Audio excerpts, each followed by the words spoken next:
Tapi ini cikal bakal tim nasional Malaysia berikutnya dengan pemain-pemain junior yang bermain luar biasa. Tapi menghadapi pertandingan kali ini ada kabar bahwa 2 pemainnya belum bisa dimainkan karena masih Covid ya. Ya. Walaupun dibawa. Tapi saya pikir juga ke depannya mereka akan menjadi sebuah kekuatan yang menakutkan bahwa khususnya untuk turnamen ini ada yang mengatakan bahwa tidak hadirnya Indonesia akan membuka peluang mereka untuk menjadi juara grup ini bahkan pada saat Myanmar masih ada di grup ini. Betul, dan ini juga menjadi kesempatan bagi Malaysia juga untuk dapat berbicara banyak, terutama juga Laos sebagai salah satu tim kuda hitam bisa dikatakan dengan mundurnya Myanmar dan juga tim nasional Indonesia sebagai salah satu kekuatan di ASEAN. Dan kita akan dengarkan dulu national anthem dari Laos dan juga Malaysia.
And next, National Anthem of Malaysia បន្ទាប់មកទៀតភ្លេងជាតិនៃប្រទេសម៉ាឡេស៊ី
Sama-sama kita dengarkan lagu kebangsaan dari Laos, Peng Sat Lao dan juga negaraku dari Malaysia. Dan ini dia Laos asuhan Michael Wise, Bung Gita. Iya, Bung Pancan Bungkong menjadi kapten. Kemudian kalau kita lihat banyak perubahan dari tim yang kalah 0-1 dari Malaysia di AFC Under 23 Qualifiers.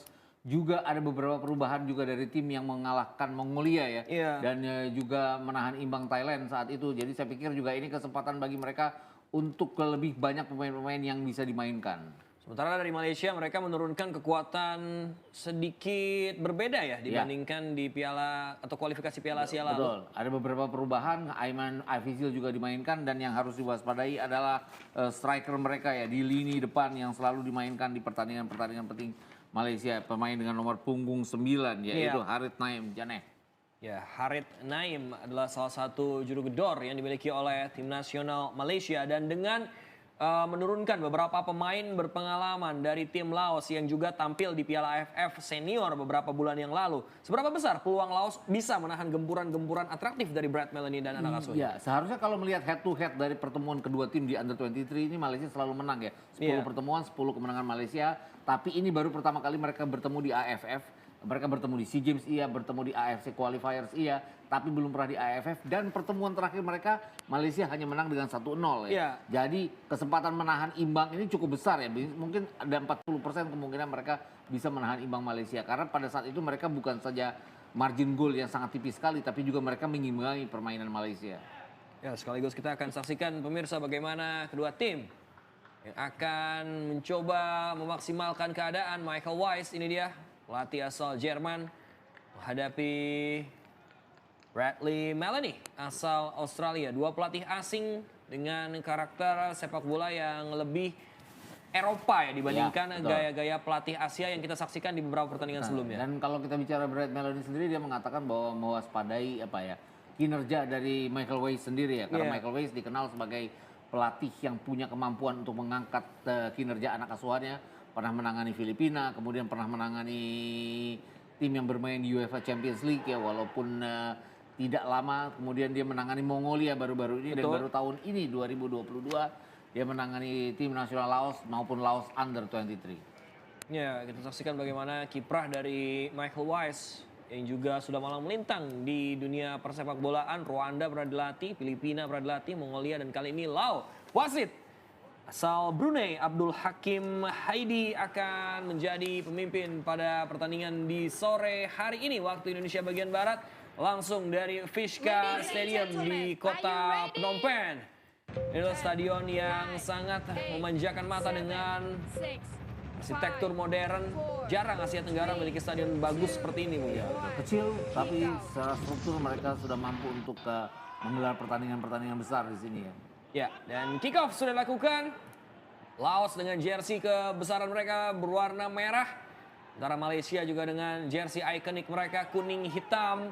Kita akan saksikan tentunya pemirsa permainan atraktif dari Malaysia yang berhasil membawa tim Harimau Malaya melaju ke babak putaran final AFC Under 23 di Uzbekistan bulan Juni mendatang. Dan ini juga menjadi angin segar tentunya untuk menghentikan dominasi Thailand dan Vietnam di kancah sepak bola Asia ya. ASEAN maksud saya. Ya betul. Kalau kita bicara Malaysia juga mereka ingin bangkit dari kegagalan di AFF ya. Iya. Dan ini juga kenapa mereka merasa bahwa dengan Indonesia tidak main, peluang mereka untuk keluar sebagai juara di grup ini. Walaupun di menit-menit awal seperti ini mereka belum sampai 1 menit mereka melakukan pelanggaran di daerah yang berbahaya di sini. Iya, kita saksikan bagaimana ini dia.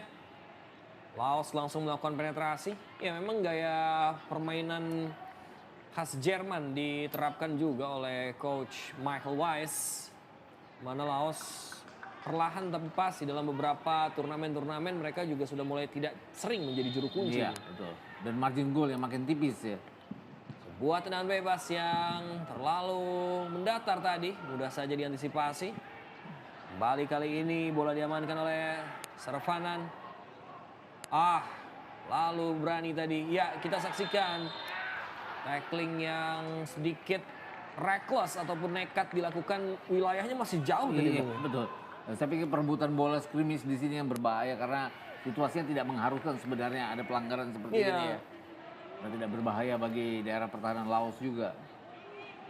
Dan kita saksikan kali ini Malaysia sebagai informasi dengan perubahan format yang diterapkan oleh AFF. Tadinya kita juga menduga ya, kita meralat informasi yang kita berikan di pertandingan kemarin karena kita baru mendapatkan beritanya 3 jam setelah pertandingan usai bagaimana akhirnya AFF menetapkan bahwa pertandingan Laos dan juga Malaysia dijalankan dalam tanda kutip dalam 2 leg. 2 leg dan tetap menghitung agregat nantinya tanpa menghitung gol tandang. Ini yang membuat pertandingan terbuka untuk perpanjangan waktu. Malaysia memiliki peluang tapi patah kali ini Laos yang berhasil meredam serangan dari Harimau Malaya. Malaysia kembali. Serangan tadi dituju. Late tackle lagi-lagi. Late tackle dibalas late tackle ini Bung Gita. Iya, kita lihat ya apa yang dilakukan oleh Sivan Pillai Asukan ini. Harusnya ada peringatan dari wasit, bukan sekedar peringatan betul, ya, tapi ini keras betul. karena tidak 2 kaki, tapi jelas launching dia ke arah lawan. Iya, dan jaraknya masih jauh. Iya, betul. Ini dia kita saksikan. Ya, satu sebetulnya udah pelanggaran. Iya. Betul. Dia kehilangan bola dan dia langsung 3 menit. Pemirsa, 15 menit akan menjadi waktu untuk kita melihat seberapa paduka strategi dari Bradley Melanie asal Australia dan juga Michael Weiss asal Jerman. Kita saksikan kembali Laos. Cukup berbahaya kali ini. Laos memiliki peluang sebuah pressing yang mudah saja bagi Sich Izhan untuk mengantisipasi tadi. Ya kita lihat ini lepas ya sebenarnya. Iya. Umpan panjang ke depan diarahkan langsung ke kotak penalti dan sempat membahayakan apa yang dilakukan oleh penyerang Laos tadi. Tapi sigap penjaga gawang Malaysia untuk bisa mengantisipasi. Iya, kita lihat berbahaya lagi. Laos memiliki peluang. Sundulan tidak dilakukan, terlambat tadi dan lagi-lagi kita saksikan pemirsa si Izhan berani untuk memainkan bola. Iya, kita lihat ya cepat sekali si Izan ya. Tidak dengan tangannya, tapi dia langsung melakukan kontrol terhadap bola. Ini yang diperlukan oleh penjaga gawang modern seperti ini. Iya. Si Izhan Nazrel. Lemparan ke dalam kali ini akan dilakukan oleh Tanutong. Lalu rendah tadi dan mudah dibaca oleh para pemain Malaysia. Arahkan bola ke tengah. Oh, gerak tipu yang sangat baik. Malaysia memiliki peluang kali ini. Safaranan berikan bola ke tengah. Sebuah flashing dan hanya membentur tiang kanan tadi dari sisi serangan Malaysia, Bung Gita. Iya, kita lihatnya bagus sekali ya serangan balik yang cepat dari yang dilakukan oleh Malaysia tadi. Sayang tidak bisa diselesaikan dengan baik oleh Muhammad Nur Azhar. Karena tadi tendangannya baik sebenarnya ya. Iya. Sudah menaklukkan penjaga gawang tapi tidak menaklukkan tiang gawang. Sebuah usaha shoot on target akhirnya berhasil didapatkan oleh Malaysia. Laos juga tadi sudah mendapatkan satu ya, kita saksikan sangat dingin tadi Ya. eksekusinya. Dingin apa yang coba dilakukan tadi oleh Muhammad Nur Azhar, benar-benar menaklukkan Ko Odone tapi tidak menaklukkan gawang. Main yang kiprah di Terengganu B. Cukup banyak ya pemain yang tampil diturunkan oleh Bradley Malone ini dari tim, bisa dikatakan adalah tim Liga Akademinya ya. Iya. Betul. Dan kita lihat juga banyak sekali pemain-pemain yang bukan dari klub utama Malaysia Betul. sebenarnya ya. Termasuk sang kiper yang berkiprah di Spanyol, Bung Gita. Si Ishar itu tampil di Pune Labrada. Oh, kontrol yang tidak terlalu baik. Ah, yang disayangkan. Iya. Karena dia dalam posisi yang baik di kotak penalti sebenarnya. Ini dia. Striker Harit Naim. Lemparan ke dalam akan dilakukan oleh Laos. Di menit ke-6. Ya, langsung ditutup kali ini. Ya, dengan yang menyisakan 2 tim dan juga memainkan 2 leg, praktis mencetak gol sebanyak-banyaknya adalah opsi Ya. satu-satunya yang bisa Betul. dilakukan ya. Artinya margin harus lebar ya. Betul. Pertandingan pertama ini jika mereka ingin punya peluang yang lebih. Ya, karena tidak bisa Ke depan. berharap dari orang lain dalam tanda Betul. kutip ya. Kalau ada tim lain kan bisa berharap tim seri Iya. atau kalah. Poin yang masih dihitung ya. Betul, poinnya masih dihitung, head to head yang bisa terjadi. Ini benar-benar agregat yang harus mereka. Ini gladiator mungkin dulu. Siapa yang mati, dia yang kalah. Berbahaya kali ini, terlepas dan ya ada gangguan tadi memang. Pelanggaran terlebih dahulu dari Iya. dari Laos ya. Damot, Malaysia kembali. Bukan build up play, luar biasa baik. Safranan, terbaca tadi ya, sebuah umpan-umpan yang selalu gagal.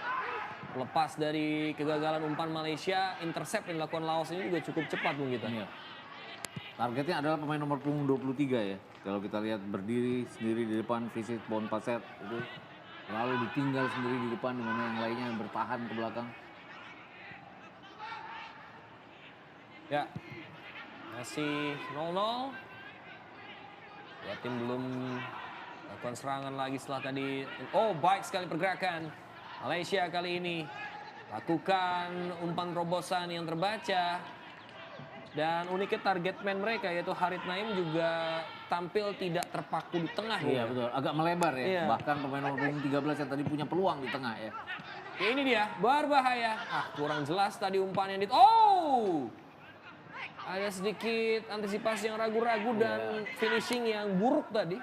Tuh, kalau kita lihatnya bagaimana situasinya terkadang pemain nomor punggung 9 Harit Naim ini agak ke kiri ya. Iya. Kemudian kita lihat tadi peluang didapat oleh pemain nomor punggung 16 Sewan Abdul Agan Jadi artinya siapapun bisa mengisi kekosongan di center forward. Ya. Dan sudah kita highlight bagaimana pergerakan dari Saravanan ini cukup mobile di 10 menit awal. Menjadi pemain yang meng-carry hampir setengah pola serangan dari Malaysia di 10 menit awal ini. Kembali kita saksikan. Lau, baik sekali. Lau arahkan bola ke kiri. Peluang dimiliki oleh Lau, ditutup lagi oleh Saravanan. Luar biasa. Kita saksikan, dia tadi bantu nyerang dan sekarang bantu bertahan, Bu. Saravanan mundur ke belakang untuk 2 kali ya dia melakukan Iya. tackling yang bagus untuk membuang bola. Sekarang ke dalam, Laos.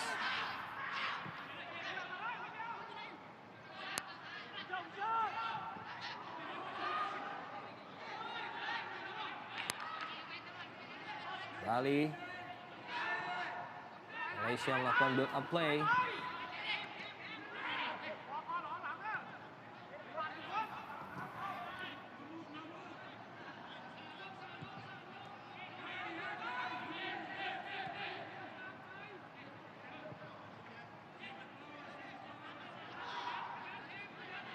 Dan menit pertandingan berlangsung kali ini Malaysia masih mencoba membongkar rapatnya pertahanan Laos karena mungkin tampaknya Michael Wise tahu bahwa Malaysia memiliki kecepatan-kecepatan termasuk dari ujung tombak mereka, Bung Gita. Iya betul. Itu coba yang bergantian ya kalau kita Iya. lihat ya.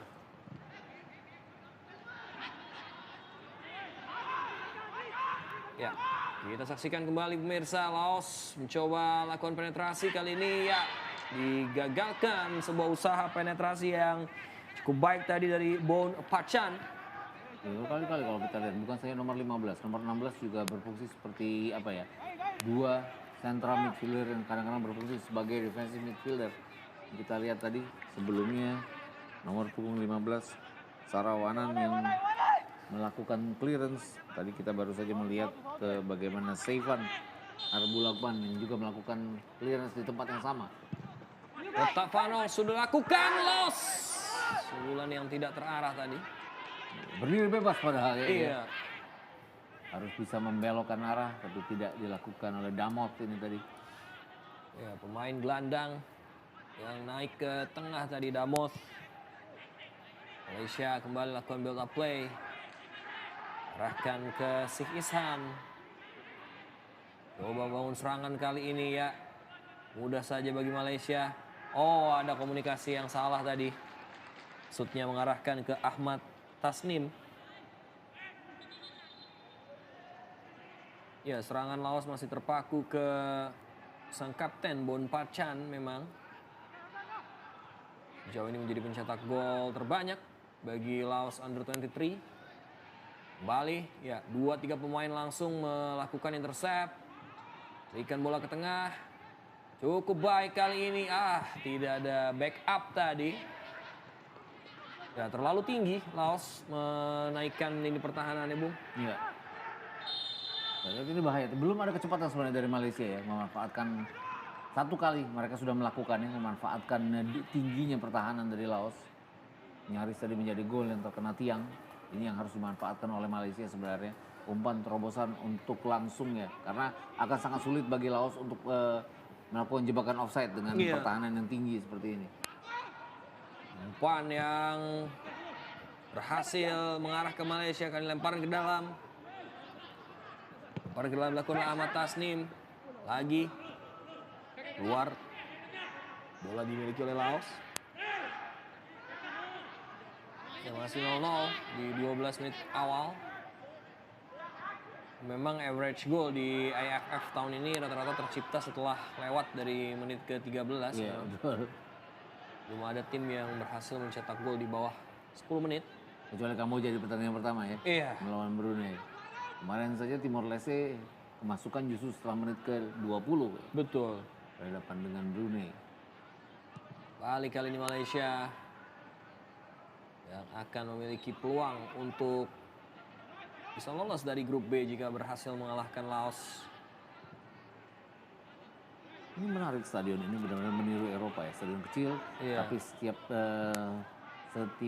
apa ya tribun selalu diberi nama di sana.